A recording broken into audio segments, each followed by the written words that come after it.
During and after World War II, women in the workforce progressed even further, and for a myriad of reasons, necessity, desire, ambition, security, even for sacrifice. But because of the women who started the trend, women would eventually become accepted in the role of a workforce professional. And they come to understand what they would need to do to survive in these uncharted, independent waters. In those days, if you didn't want to left the money or some way, you didn't go and get a home like you do today.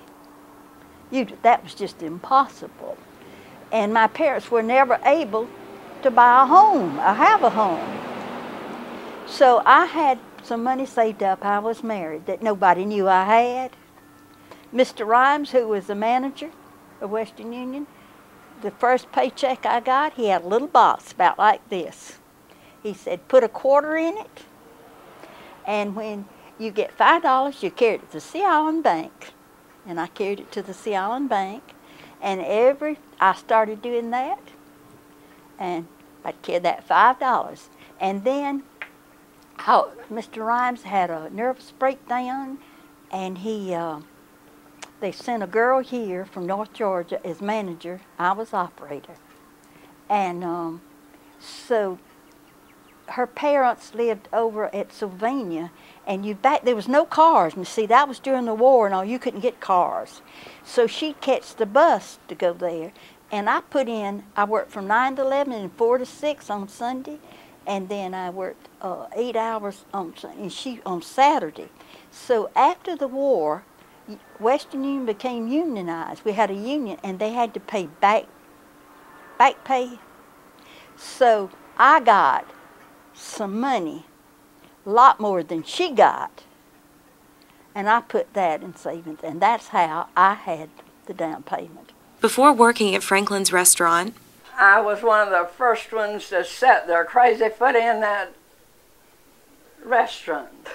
Frankie pulled telephone cords on the old punch boards at the Statesboro Telephone Company. It was the grandest thing in the world. I was out of high school, and I got me a job at the telephone company. She'd say, number please, and you'd give the number. And she would connect you. And I never even talked on the telephone.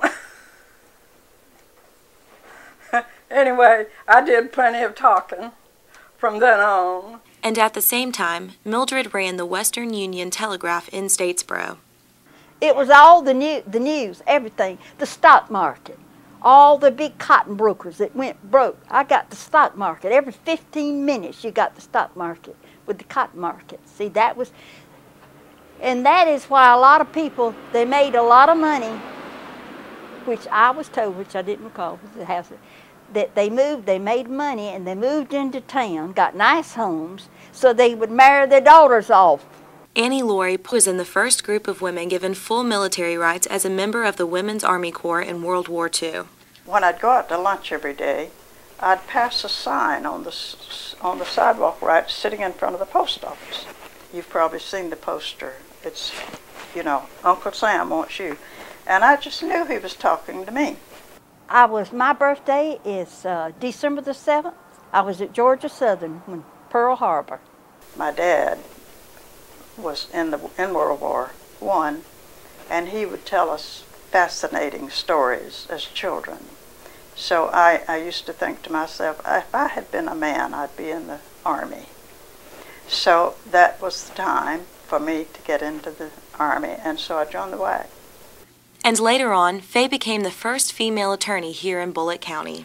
I was pretty much accepted, but there was still that stigma attached to the fact that I was a woman, and that I knew how far I could go, and how far I could go in one direction or another direction, and how far I could, when I had to take a back seat, and that was often, that during that period of time, you just had to sort of ease into certain situations. But not before Mildred broke fashion ground at the old Statesboro High School.